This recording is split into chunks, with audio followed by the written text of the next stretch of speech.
Hello and welcome back to this, our second episode of the LabMatePod. My name is Alan Booth and I am Senior Editor here at International LabMate and Labmate-Online.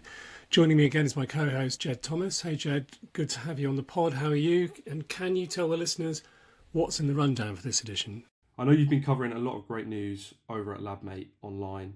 We'll be talking about measles in the United States. There's an astonishing story about a European cholera outbreak. We're talking about Singapore's AMR standards.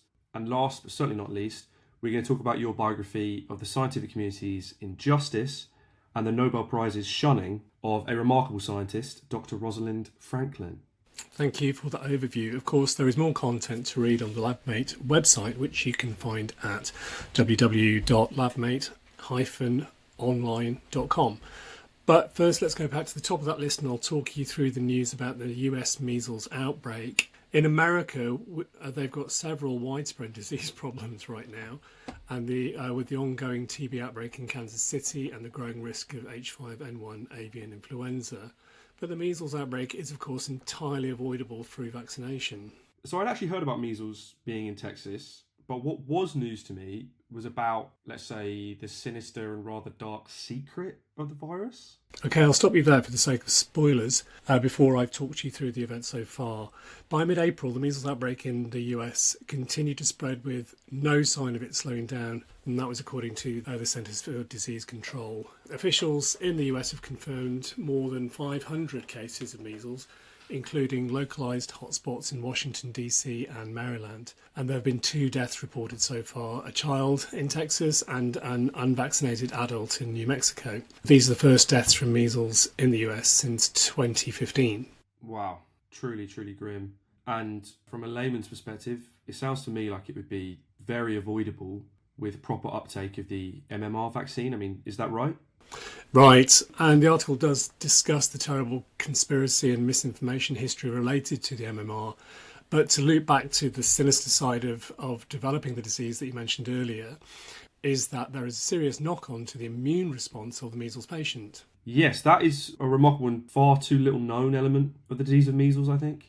Indeed, as the article discusses, among serious implications of this outbreak, the measles infection can actually erase a person's previously acquired antibody repertoire. So up to 73% of all the antibodies that someone has acquired through exposure to other pathogens, whether viral or bacterial, can be erased. And that's for a period of around 3 years. It should be noted that the studies in this area have examined whether exposure to the measles component of the MMR vaccine had any kind of similar effect, and they do not. The children who were studied over a 3-year period retained more than 90% of their antibodies, which is a normal level that you can test for. Yeah, that's fascinating. With somewhat concerning effect, especially when you consider the R number, which we all remember from the COVID-19 pandemic, I'm sure, is actually 18, which makes it the most contagious respiratory-borne virus in the world. Remember, that's 18 infections from each contact with an infected person, from a virus that can remain in aerosol in the air for up to 2 hours. So it's a very, very mean virus. And there's another stark consideration for every American who is 62 years or older. The US didn't start its widespread vaccination program for measles until 1963. So if you're older than 60 years old, while you might have caught the disease as an infant, maybe you didn't. So you might want to think about getting the MMR vaccine now, or risk your body's entire lifelong acquired immune response being erased. I mean, beyond the actual risk of contracting a disease which will still hospitalise 1 in 5 people who catch it. Okay, so there's a lot there. If you want to read more about that, you can go read Alan's article, which has the rather chilling title of US Measles Outbreak. Is it the next pandemic's pathogen of choice? But there'll be a link to it in the show notes for you to go read it. Shall we stay with contagious diseases then? And can you tell us about what, frankly, I thought of as a disease that was a thing of the past and consigned to the Victorian era? Cholera is back in Europe? Well, quite. And that has certainly been true for a long time in the Western world, that we just don't see cholera at all. Whereas elsewhere, and in particular across many countries in Africa, there are still serious numbers of cases each year. The European Union's Centre for Disease Prevention and Control, which is an EU agency and that tracks infectious diseases and aims to strengthen the bloc's defences against disease, has currently recorded almost 77,000 cases worldwide as of mid-March. But the most recent discovery of cholera has been in the United Kingdom and Germany, right? Yes, and it has been a microbial resistant variety, which is even more worrying. That's Vibrio cholerae O1 of the bacteria that was identified, which is linked to a disease cluster in Eastern and Middle Africa last year. Now, the source of this cholera has been shown to be a contaminated well at a site of pilgrimage for Coptic Christians, the Holy Well of Berbel Georgis, that's St. George, and located in the Amara region of northwestern Ethiopia. In Germany, 3 people became unwell and were all hospitalised, with 1 patient being admitted to intensive care. All have since recovered. And in the UK, 4 patients, among whom 2 said they had recently travelled to the Amara region of Ethiopia. It seems that in both cases, in both countries, quantities of holy water had been drawn from Berbel Georgis and were consumed once they returned home. But this is really a very unusual situation, right? And not of any particular public health concern, because you have to be directly exposed to a contamination source. Is that right? Yes, that's true. But it is a starkly illustrative case of how easily serious disease pathogens, in this case, that hospitalised every person that was exposed, can so rapidly cross objectively vast distances in a very short amount of time as a consequence of modern travel networks. And it underlines the constant need to have robust infrastructure operating in the background for surveillance and identification of cases, even though we have, for the most part, clean water systems, good hygiene and sanitation. A good point. Okay, right. That piece is called Ethiopian Holy Water linked to Europe-based patients with multi-drug resistant type of cholera. And again, you can find the link to that in this episode's show notes. Moving on from the world of totally terrifying disease then, can I just get you to round up the details of one of April's most read items on the site and a news item that has implications for industry and manufacturing? The article is called Singapore Sets National Standards for Antimicrobial Disinfectants, a very clear overview of the news.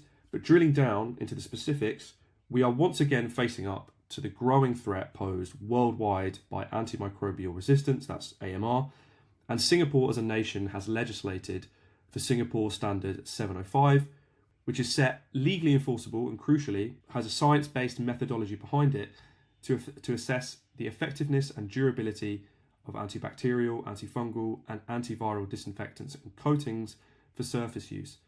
This is potentially a big deal in a marketplace for antimicrobial products, which is expected to reach around $65.7 billion globally by 2035. Thank you for that. And of course, you can head over to www.labmate-online.com at any time to read about the AMR story and the details in it. Now we're nearly at the end of the pod, but we have one more article to highlight. Yes, it's your and finally item for this episode. And it's a great long read about a scientific and moral injustice that was at the heart of the discovery of DNA.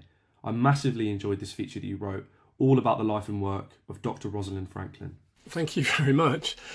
I thought to write this piece after recently visiting the Crick Institute in London, which is a really very impressive modern building that sits opposite St Pancras International Railway Station and is named for Francis Crick, who was the British half of the Nobel prize-winning team of Watson and Crick, famous for their discovery of the structure in DNA in 1953. I have to admit I went to the Crick for the recording of a rival science podcast by a minor media outfit called the BBC, but was frankly struck by just how impressive it is as a monumental piece of architecture in a prime location in central London, next to the British Library and dedicated to scientific learning and named in honour of this titan of British research. Now, I've known about the story of Rosalind Franklin for more than a decade because her grandparents used to live in the village where I live, and Rosalind used to holiday with them in the summer as a child during the 1920s and early 1930s. At one point, there had been a local campaign in the village to place a blue plaque in honour of Rosalind on the village hall. It had been built thanks to a significant donation and sort of the organisational power of her formidable grandmother. But in the end, it was her grandparents who got the plaque instead. And I mention this as a sort of illustrative side note because for the longest time, Rosalind really couldn't catch a break in terms of getting recognition for any of her remarkable work. Yeah, that's all great, but I think I actually found out about her because in her famous photograph 51, where what she's photographing looks like an X, I think it was supposed to be the inspiration for Stan Lee's X-Men series. Is that right? Well, that is a good story. I'd heard it too, and I kind of hoped it was true. Might be still, but I couldn't find concrete evidence to support the story when I was doing my research ahead of writing the piece. But the themes of DNA and exclusion from society certainly do match up between the fiction of the comic books and the fact that was the story of her treatment during her lifetime, frankly, at the hands of her male colleagues. Yeah, that makes sense. Shame you couldn't find the proof, but I really would encourage everyone to go read this feature. It's just over 2,000 words. Could you give me the top line overview to whet the appetite of our listeners? Okay, well, we published the article on Labmate-Online to mark the anniversary of Rosalind's death, which was on April 16th. She died in 1958 at only 37 years old from ovarian cancer and probably as a consequence of years of exposure to X-ray radiation in her work. Less than 4 years later, the joint Cambridge University and King's College London team of James Watson, Francis Crick and Maurice Wilkins were awarded the Nobel Prize in 1962 for physiology and medicine, and specifically for the discovery of the structure of DNA. The injustice at the heart of the story is how Franklin herself was not credited at the time for her lab work that was in developing the techniques in X-ray crystallography that ultimately led to the taking of photograph 51.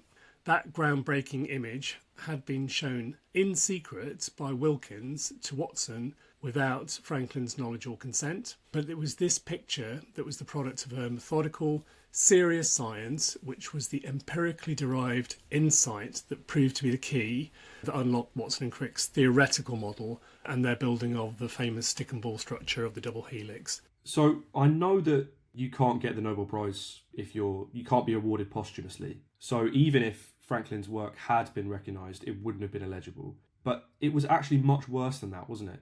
Well, yes, I'm afraid so. And to illustrate the insult to injury that was made, I'm going to quote the words of Franklin's sister, Jennifer Glynn, who wrote a piece in The Lancet that was published in 2012. 4 years after her death, when Francis Crick and James Watson accepted the Nobel Prize, they did so without mentioning Rosalind in their speeches. This seemed a deliberate omission, implied by Crick's written comment to Watson that he wanted to avoid anything in the way of a historical account. Oh my God. And they got away with it for so long. Well, if you want to read more, the article is headlined, "Clearly Rosie had to go or be put in her place," which are the words of James Watson. Am I right? Yes, I'll just take you through that. In 1968, Watson published what became a very successful book. It was called The Double Helix, in which he gave his account of the events leading up to the discovery of DNA. It became one of the most popular science books ever written, but on modern reading does reveal his sexism, with lines like, and I quote, "She was not unattractive and might have been quite stunning had she taken even a mild interest in clothes. This she did not. There was never lipstick to contrast with her straight black hair." And in another section, "It was quite easy to imagine her the product of an unsatisfied mother who unduly stressed the desirability of professional careers that could save bright girls from marriages to dull men." Yeah, not the most enlightened look put forward by Watson. And what's worse, it sounds like a lot of his colleagues, his male colleagues, shared that sort of perspective. Yes, that certainly seems to be broadly true of her time when working in London, but wasn't the case earlier in her career when she had a research post in Paris after World War II, when she had a very productive collaboration with a Lithuanian-born, Russian-educated pioneer of X-ray diffraction called Jacques Mering. Anyway, I'd like to invite you to head over to www.labmate-online.com to read the full article, links to in the show notes. That does bring us to the end of our time for this, the second edition of the LabMatePod. Once again, thank you to my co-host, Jed Thomas. Thanks again for having me, Alan. Bye for now. Also, my thanks to you, podcast listeners, for downloading this episode. Please can I remind you to subscribe so you don't miss an episode, but also do please share a link to the show with your colleagues and friends, anyone with an interest in the life sciences, whether by email or on social media. We would really like to ask for your help to grow the audience for this project. LabMatePod is hosted on mainstream podcasting platforms and can be found and shared on the www.labmate-online.com website. And it is, of course, free to listen.